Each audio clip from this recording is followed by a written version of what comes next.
almost catching up to us old guys. He's 39. He's almost one more year to the big 4-0. So happy birthday there, Jeremy. What's that? What did he say? Not April Fool's. It's not an April Fool's joke. Okay, so good meeting. You guys learned a lot. Oh yeah. So again, your challenge is to take this information and bring it back to your city, bring it back to your market, and apply it. I'm telling you, it works. It works. It works. It works. I hope that the next time we get together in Dallas, a goal for all of you should be to make it to our R&R weekend. So I know it's October, November, but I mean it's already April. It'll be here before you know it, I think. We're probably going to be going to the Dominican Republic for our 4-day R&R weekend. It's an owner's trip, so that should be a goal for all of you. You figure April, May, June, July, August, September. You got like 5 or 6 months to hit your qualifications so you can make sure that you're on that R&R trip. Again, whether it's the Dominican or somewhere else, I'm promising you, just like last year in Cancun, the year before in Jamaica, the year before that in Puerto Rico, the year before that at the Atlantis, Bahamas 5 or 6 years ago, I'm promising you, it's going to be 4 days that's just kick ass. You can bring your family, your wife, husband, whatever. It's awesome. But you have to be an owner to attend. Is everybody clear in the room about the email from your guys should have went over, your owner should have went over with you about the 5 for 12? You know, if your customer doesn't get auto bill pay, they still get a 5 for 12. If they get the auto bill pay, they get the other 5 that makes it the total 10. We're all on the same page with that. You guys are clear about that. So again, if the customer selects, you want to push them into the auto bill pay option, and they pick up the extra 5, which will bring them to 10. But if they don't, they still get at least the 5 out of the 10. Okay, so we're all clear with that. The next thing is, keep in mind that, you know, I always relate the business to, like, you know, the opportunity, and you go into your office every day, it's like you're being given lemons, and you can turn them into lemonade if you want. And if you're really ambitious, you're not just turning it into lemonade, you want to open your own lemonade stand. And if you're really, really ambitious, you don't just want to open up your own lemonade stand, you want to try to put lemonade stands in every street corner in America. And see, when I first came into this business, I got to be honest, I mean, like Jeremy and like all of us, I never ran a business before. I've never done any marketing or sales before coming into this business. When I started in this business, I was 22 years of age, June of 1992. I had never did anything with marketing. Says I went to school for marketing and advertising, but never had an actual job, a real job. The biggest reason I couldn't find a job is because I had no experience. And when I came into this business, I was not the person most likely to succeed. I come from a family where mom and dad never ran a business. They both have jobs. My dad was a mechanic. He became a service writer at a car dealership. My mom was in retail. She didn't even graduate from high school. My brother was a mechanic. So I didn't come from this, you know, background of, hey, Mike's going to be an entrepreneur. Mike is going to be really successful in this business. Absolutely not. Some of you probably have way more experience than me coming into this business than I did. But the point and what I'm saying is, you know, if I figured it out, you have a chance. You have an opportunity. And when I came into this business, I was originally just looking for a job to pay my bills. That was it. You could have ran an opportunity meeting for me. I wasn't listening. I'm just like, listen, man, I need to pay my bills. My gas card is maxed out. Rent's got to get paid. I need to make this much money a week, and that's what I'm focused on. And then once I started to make some money, and I heard an opportunity meeting after a couple of times, and I came to a meeting like this, and I started hearing about how people are getting promoted, and hey, I'm expanding, and hey, back in my day, we used to talk about one day we're going to represent clients that people have heard of before. When I was a rep, in the impact room, I used to talk with the people on my team about, hey, today we're representing 3 Bananas. I know you never heard of it before. And today we're representing Koala Republic Restaurant. I know you never heard of it before. But today we're representing these mom pops because tomorrow, one day, we're going to be working with the biggest companies in the world. That was the pitch. That was the conversation. Kind of like in your office, you guys are probably talking about, man, can we get our hands on the cell phone thing? Because maybe we do Solar City, that would be cool. And man, maybe we can do, AT&T with the bundles. How cool is it? Those are the conversations you're having. The conversation I was having is, man, one day, I can't wait till we actually can talk to our customer about a client that they've heard of before.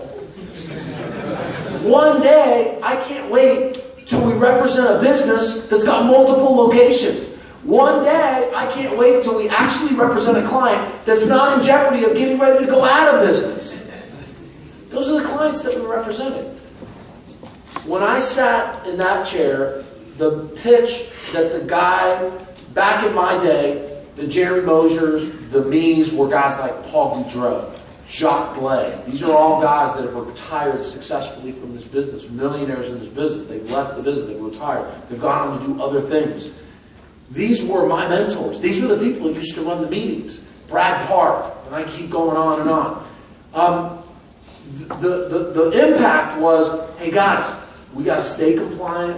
We got to keep working hard, doing a bang-up job, because one day we will open up enough offices, because back then there was only like 40 or 50 offices. One day we'll open up, and that was the whole business. What you guys got to understand is this business that your guys in is only a part of a fraction of a business that we've got businesses that are all over the world. Like when you guys are in Sam's Club, and you know the people that are in there with the road shows selling, I don't know, what are they? Pillows and massage things and whatever, food, cookies, whatever. That's our business. When you walk into a Home Depot and there's a kiosk set up where there's people in there signing people up for window siding, cabinet refacing, blah, blah, blah, blah. That's our business. That's us. Those are like your sisters and brothers in this business. They're just another division. But back when I first started, so today we have thousands of offices in like 48 countries or something. That's our entire business. But the fact of the matter is, it's like, you guys have heard of Michael Mariash? You guys know our CEO, right? Him and Larry were two of the creators of the business. You guys know the Snuggie, what do they call it? Snuggie. Did you guys see the info commercials on TV all the time? What do they call it? Snuggies? Snuggies. Do you know how many of those they sell? Do you know who owns that company? Michael Mariash, Larry Tannenbaum. They're one of the founders of that Snuggie business. This business in 30 plus years has spun off into tons of other businesses. When you guys run into those Sidcore guys, the Sidcore guys that try to steal your Walmarts or your Best Buys, or you sometimes see them in some of the other stores, that's it used to be our business. Those people used to work, they used to be in our business. We spun that company off. That business got spun off back in 1999, 2000, etc. for millions of dollars. Spun off. It was a business that got built, and we spun it off. And now it became a whole nother business called Sidcore. And Sidcore was bought by a company called Golden Gate. Golden Gate are venture capitalists out in Northern California. Golden Gate paid us millions to own Sidcore. It's a business that got spun off. Well, that's today with thousands of offices. When I first started, the pitch was, hey, we need to expand, and that Sidcore business started with AT&T. That was their first client back in 1998, 99. One of the gals that runs that business, she's a national coach. She's a Mia Jeremy in Sidcore. Her name is Julie Edmonds. Julie was my first female assistant manager in 1994. I promoted her to management. She opened up an office in Charlotte, North Carolina in 1995, 96. 97, 98, she came back to Miami to help start the Sidcore bit. Well, it wasn't then, it wasn't Sidcore, it was our business. And we had AT&T going business to business, selling local long distance, selling long distance. We were selling beepers, we were selling cellular, etc., etc., etc., etc. She was one of the key players to help build up that Sid-Core business. And then eventually it got so big, it got spun off. But this is all a result of this business. The point is, back in my day, the pitch from guys like me was, hey, we need you to get into management. And remember, back then, we didn't know Koala Republic Restaurant was like not a good client.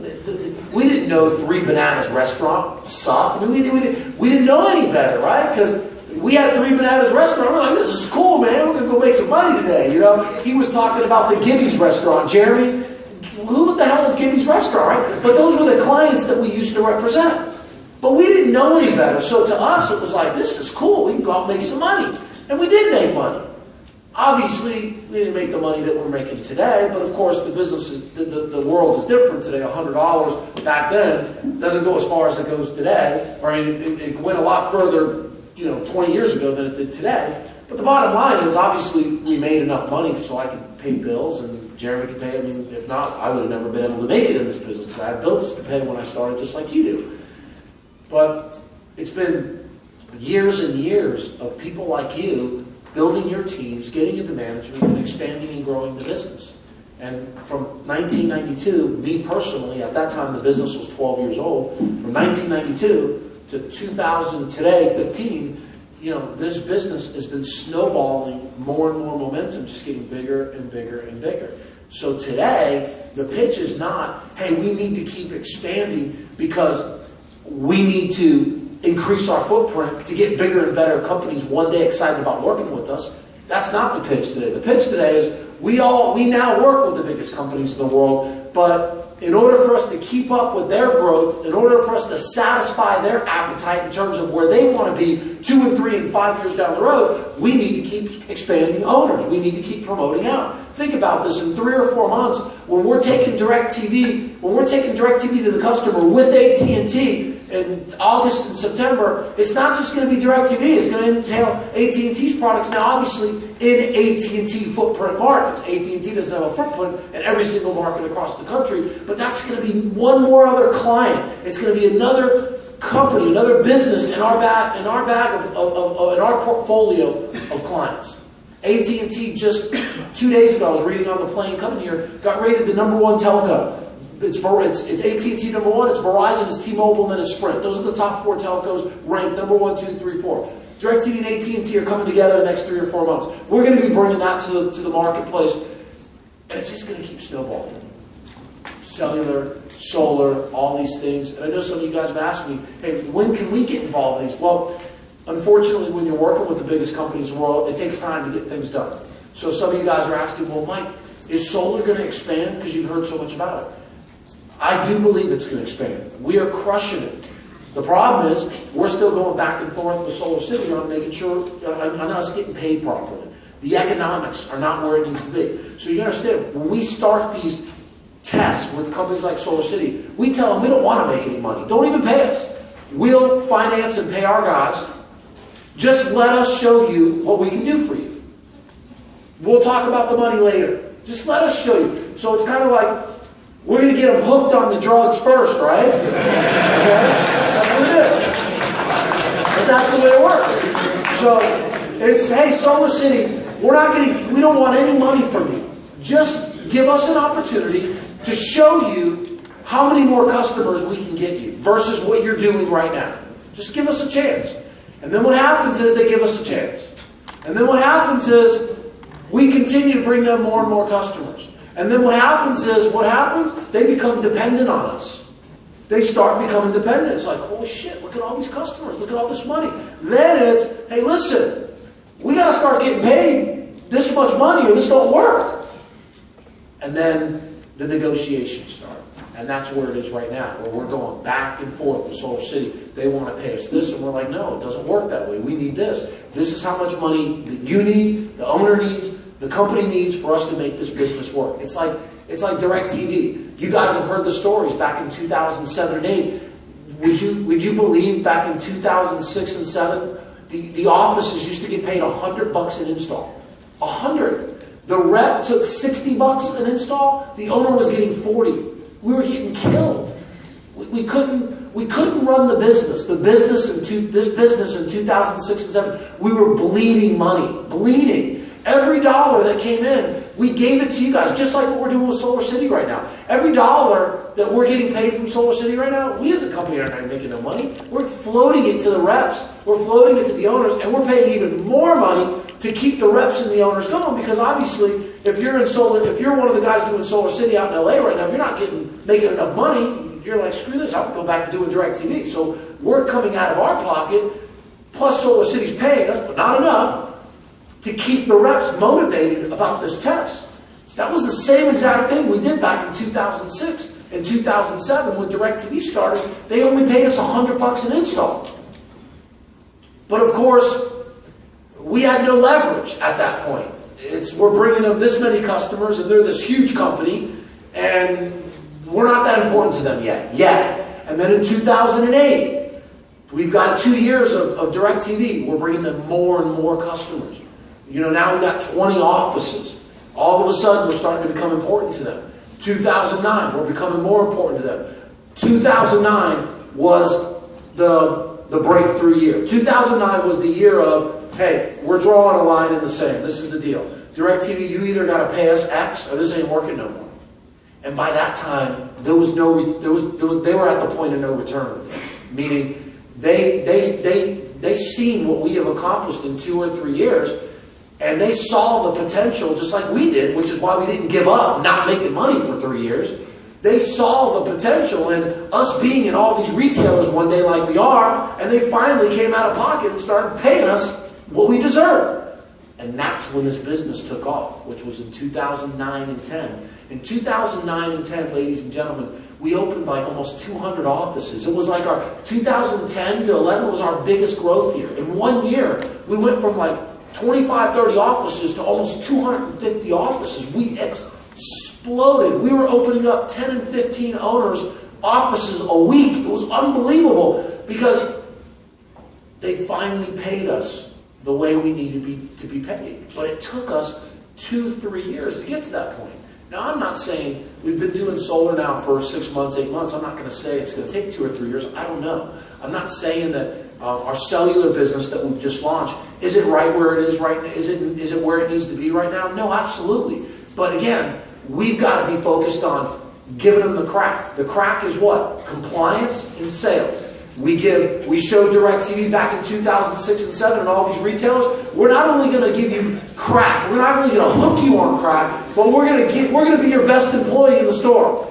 When we prove to you that we're your best employer, and then you've had so much crack that you don't want nothing else, guess what? You're going to give us whatever we want, which they did.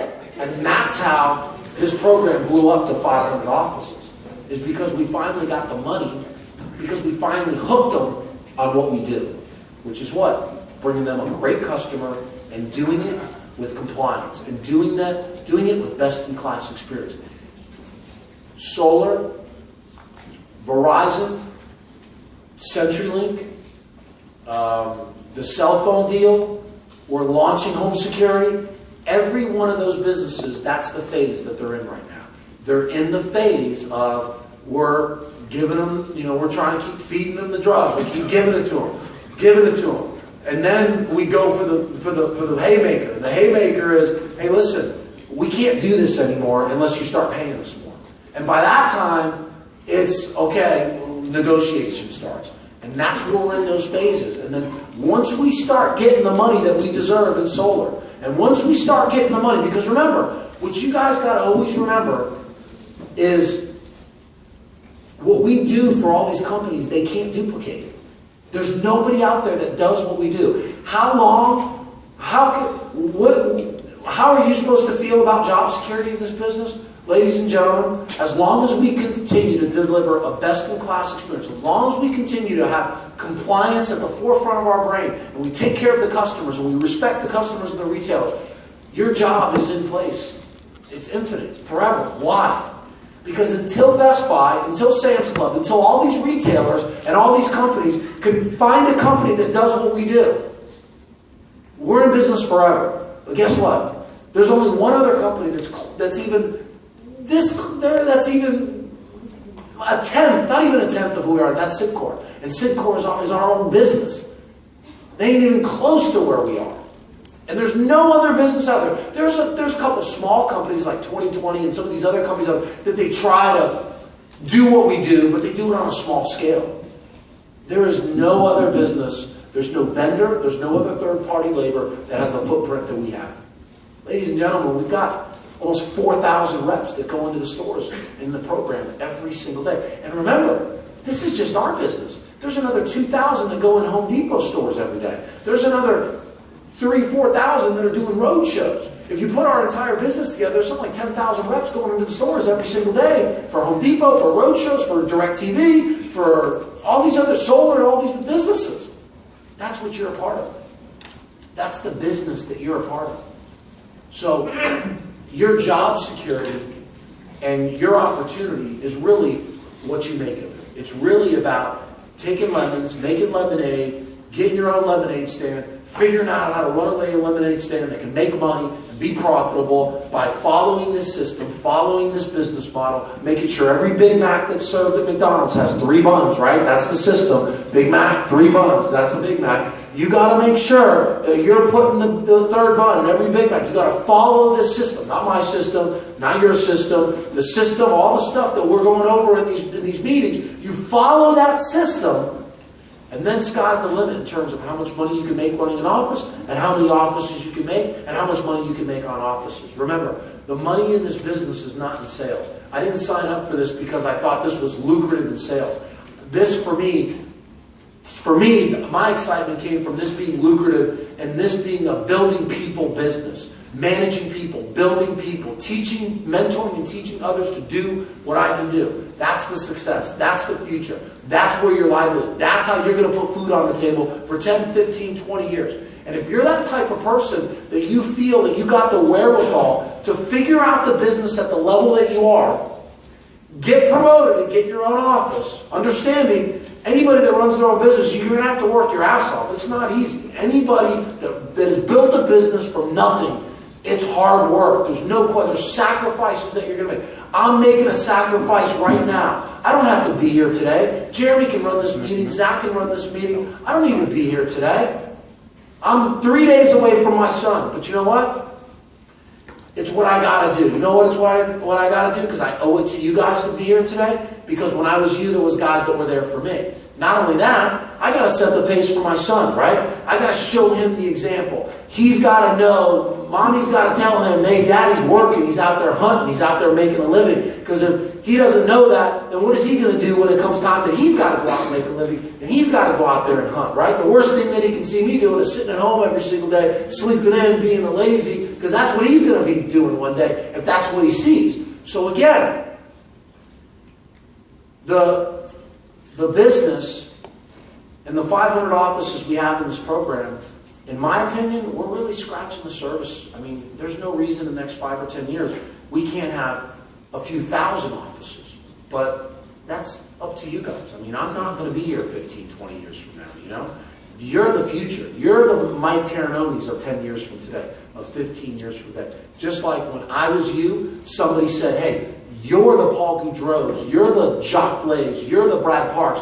You guys are the future 10 or 15. And I was in the crowd listening to that. I'm like, damn right. I'm going to be running this meeting one day. I'm going to be speaking at this meeting. I'm going to have 2 rows of offices on my team that are going to sit in the front row when we go to those owners' meetings. I'm going to be one of these guys running one of these programs.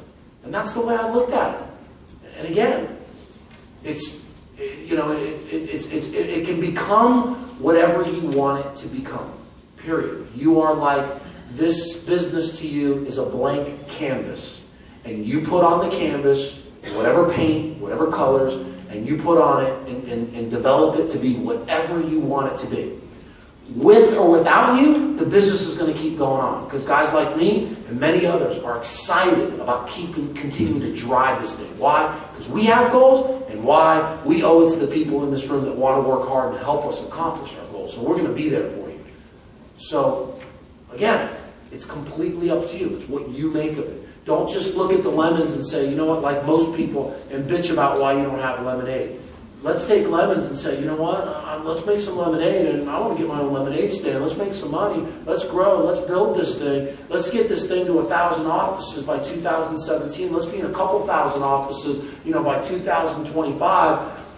It can happen. It can happen.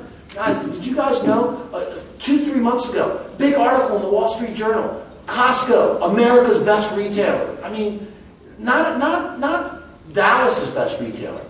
Costco, America's best retailer. We're in every single Costco in America. They're the best, they're being perceived right now as the best retailer in the United States. And we have access to every one of their warehouses 7 days a week in every single location. You know how powerful that is? Do you know how many companies out there that would love to be in our shoes, meaning have their product being sold in Costco? Costco is like, you know, Costco prints money. You can put a box of shit in Costco and sell it for $20 on a pallet, and people are going to walk out all day with big crates going, this shit's good.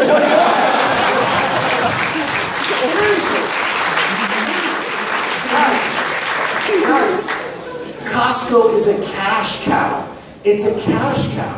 Whatever is in that store, people are brainwashed to buy it. Why? Because Costco has brainwashed all their members. They brainwashed all their members that, listen, if you, whatever product is in Costco, it's quality. You're getting the best product for the best price on the planet. And guess what, Mr. Costco member? If you don't like it, and you don't want it, and you're not excited about it, just come on back in the store. We'll give you your money back. We'll give you, you know, my freaking sister-in-law, she ate half of a steak and returned it. My sister-in-law's crazy. And Costco took that steak and gave her $200 out of the cash register just to make her happy. That's the way Costco works. They got their members brainwashed. Brainwashed. My mom and dad, perfect example. They're 70-something years of age. They can never leave a Costco without spending $150, $200. They buy shit that they don't even use because they're brainwashed. It's Costco. It's like, you know, you gotta have it, right? If it's Costco, it's legit, right? It's insane. And then after Costco, it's Sam's Clubs. Walmart and Sam's Club. Walmart's the biggest company in the world. The biggest retailer in the world. Walmart and Sam's Club are one company. These are our clients. These are companies that are allowing us to be inside their store every single day. Imagine all the other opportunities that will one day and that are in the midst of becoming available to people like us. It's happening. I mean, again, you don't have to have a degree from Stanford University to understand this business model. It's 2 + 2 = 4. This is not difficult.